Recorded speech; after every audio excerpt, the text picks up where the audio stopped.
Bună, sunt Verona! Dacă vrei să vezi cum am realizat aceste bucle naturale, rămâi în continuare alături de mine. Îți urez vizionare plăcută! Ok, așa arată părul meu proaspăt spălat. Vrem să obținem bucle naturale și cât mai rezistente și pentru asta astăzi am ales acest drot de la Babyliss Pro. Îl folosesc de ceva timp deja și sunt foarte mulțumită pentru bucle strânse și bine definite, dar în final voi alege să le despart, să le separ și să aibă un look cât mai natural. Dacă veți auzi sunetul ăsta, să știți că e de la farfuria pe care am pus-o, să nu-mi topesc masa pe care mi-am așezat ustensilele. Am descoperit un nou produs, un locuitor pentru șampon. O să vă întrebați, stai puțin, că scrie baby pe el. Păi da, de-a lungul timpului am folosit tot felul de produse de îngrijire a scalpului, a părului. Unele dintre ele foarte bune, altele mai puțin bune. Am încercat produse, chiar și cele profesionale din coaforuri. Nu stau acum să le dau nume, poate într-un vlog viitor. Multe dintre ele își fac foarte bine treaba în primele 3, 4, 5 utilizări, după care am observat că părul meu începe să se obișnuiască cu produsul respectiv. Eu am ceva probleme cu scalpul, nu mă refer doar la părul care se îngrașă destul de repede, mai ales când e lung. Probabil că multe dintre voi ați experimentat neplăcerea asta, dar am și probleme cu scalpul de genul cojițelor, care de multe ori sunt foarte vizibile și nu e din cauza unei probleme severe dermatologice, pentru că am încercat să studiez și problema asta, am încercat să cer și sfaturile medicului. Pur și simplu cred că produsele pe care le-am folosit nu cred că sunt tocmai cele care mi se potrivesc. Probabil că am încercat prea multe și scalpul meu reacționează într-un mod mai violent cu rădăcina părului. Am încercat să îmi găsesc variante care să-mi rezolve și problema părului îngrășat, a scalpului lucios, pe care de ceva vreme observ că s-a mai estompat. Și vreau să cred că datorită acestui produs, Nivea Baby Pure Sensitive Wash Lotion. Vreau să vă mărturisesc că îl folosesc de 3 săptămâni. Mă spăl cam o dată pe săptămână și poate dacă am ședințe foto sau shooting-uri video, folosesc produsul chiar și de 2 ori pe săptămână. Este, cred că, a 4-a oară când folosesc acest produs și vă mărturisesc că, incredibil, dar adevărat, funcționează mai bine decât ultimele 2 produse pe care le-am încercat, minune, care mi le-au recomandat prietene, cunoștințe, cei care lucrează în domeniul cosmeticelor și a produselor de îngrijire a părului, dar întotdeauna, după o perioadă, cum v-am povestit, ceva nu mai funcționează. Acesta pare că are niște rezultate mai bune decât m-aș fi așteptat. Nu mi l-a recomandat nimeni, am încercat să caut pe internet mai multe variante de soluție. Am mers pur și simplu într-o zi în market și, deși contrar preferințelor mele, nu ar fi fost un produs pe care să-l aleg așa cu ușurință. Dar m-am gândit că bebelușii fiind mai sensibili, e posibil ca produsele destinate lor să funcționeze și pentru adulți. De ce nu? Fiind ceva care trebuie tratat mai cu delicatețe, fiind o problemă de scalp și cojițele despre care vă povesteam, nu ar fi o afecțiune așa de gravă, dar deranjantă, m-am gândit că poate ar fi ok dacă aș încerca și acest produs. Și iată, l-am cumpărat. Am fost foarte încântată că are 0% alcool, 0% parabeni, mai pui că miroase și super bine, adică gândiți-vă că în general produsele de bebeluși ar trebui să aibă niște caracteristici mai blânde, nu? Cert e că am fost chiar mulțumită de la prima folosire. Un lucru de care nu sunt chiar atât de mulțumită este faptul că produsul nu face spumă. Specific probabil produselor pentru bebeluși, nu este spornic, adică nu simți că ți se umple capul așa de spumă și simt nevoia constant să mai adaug. Având un păr foarte lung, ai nevoie de șampon mult în cap, să simți că e curat atunci când ai terminat părul de spălat.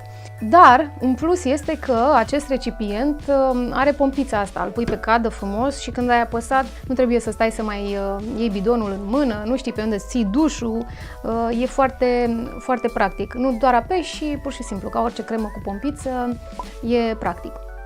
Având părul foarte lung și ușor ombre, e cam uscat și nu prea reușesc să găsesc produse de styling care să nu-mi încarce firul de păr și care să-l descurce foarte bine.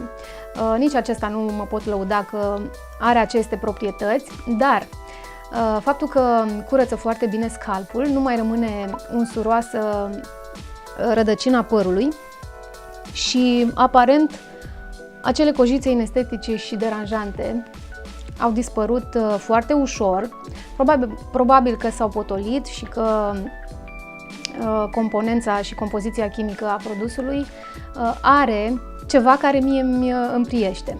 Am discutat despre partea greasy, despre cojițe, cred că merită încercat. Am vrut să vă împărtășesc și vouă descoperirea asta. Dacă mai sunt printre voi care îl folosesc, chiar aș vrea să-mi scrieți în descriere cum vi s-a părut și dacă îl considerați un produs pe care l-ați mai cumpărat și a doua oară. Eu deocamdată l-am testat, zic eu că perioada asta de 3 săptămâni e ok ca și perioadă de testare. Sunt foarte mulțumită și hai să trecem la următorul produs. Al doilea produs și ultimul de altfel este un Wonder Boost de la Matrix. Produsul este ăsta, Root Lifter. L-am primit de la o prietenă și prima dată am fost cam sceptică cu el pentru că am mai folosit în trecut produse pentru revigorarea rădăcinii, pentru un boost al coafiurii și nu am fost chiar mulțumită de aceste genuri de produse. În general, unele au o textură uleioasă și din start am refuzat ideea de a-mi pune ceva uleios pe rădăcină. Dar acest produs, vreau să vă mărturisesc că l-am ținut ceva vreme pe raftul de cosmetice, sceptică fiind, au trecut câteva luni. El mai e încă în perioada de garanție și m-am hotărât într-o zi să-l folosesc, neavând ceva mega important de făcut în ziua respectivă. Am zis hai să-l încercăm și să vedem cum e. Cred că este cel mai bun produs de Wonder Boost pe care l-am folosit până acum. Într-adevăr îmi ridică rădăcinile, mi l-am prins puțin în clește pentru că chiar capătă un volum foarte, foarte mare și încă nu m-am apucat de bucle și n-aș fi vrut să mă vedeți cu dita mai claia de păr în cap. Este singurul lucru pe care vreau să mi-l aplic pe păr când îmi aleg acest gen de coafiură. Și de ce? Pentru că părul meu fiind unul cu un ușor aspect de uscat, pentru că am încercat de-a lungul timpului să-mi fac diverse moduri de styling și părul meu probabil că e mai sensibil și a avut de suferit în toți acești ani. Ok, și când vine vorba de bucle, am experimentat faptul că dacă aplic cât mai multe produse de protecție a firului de păr, buclele nu mai rezistă atât de mult, se lasă chiar în primele 2-3 ore după ce le-am făcut, așa încât mă mulțumesc doar cu produsul acesta de styling, de ridicare a rădăcinilor, care să-mi confere acest volum părului. Fiind foarte lung, el se va lăsa atunci când voi avea buclele terminate, iar asta îmi susține buclele și le dă acel volum pe care mi-l doresc. Fără mai multe detalii, o să trec la treabă și o să vedeți cum îmi realizez aceste bucle pe care în final le voi stiliza puțin ca să arate cât mai natural, să nu fie definite așa cum ies din drot. Sper să vă placă ceea ce va ieși de pe mâinile mele. Enjoy the video! Bye!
arată finalul.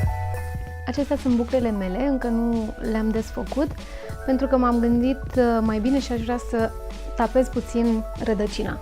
Și voi începe cu zona din față. Voi tapa cam jumătate din șuviță și doar puțin șprițez și continuăm așa cât ne dorim. Eu mi-aș dori zona aceasta de sus să fie mai voluminoasă, mai cu volum. Nu vreau să insist prea mult pentru că voi pierde din naturalețea buclelor. Am vorbit cu creasta asta în față, așa încât o să-i dau drumul.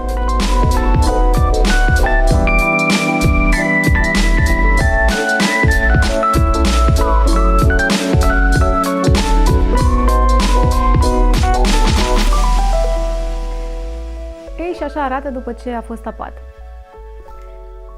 Acum voi vrea să desfac buclele pentru că îmi doresc un aspect mai natural.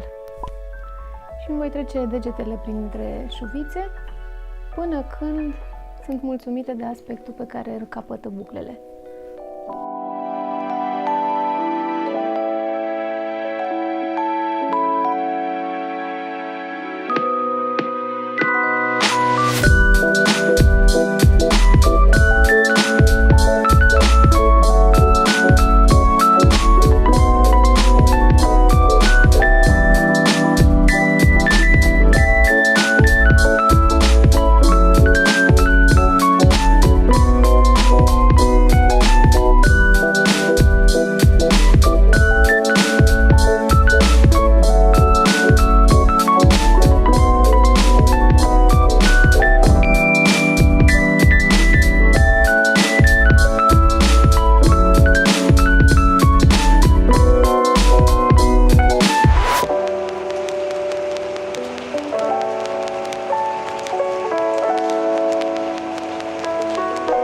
Acestea sunt buclele mele naturale.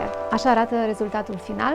Dacă ți-a plăcut, nu uita să dai like. Și dacă nu ești abonată la canalul meu, ce mai aștepți? Iar dacă vreți să vedeți un look complet și cu make-up, nu uitați să urmăriți și videoul despre machiajul pe care l-am ales pentru aceste bucle. Vă mulțumesc că m-ați urmărit și nu uitați să reveniți din nou pe Verona's Secrets.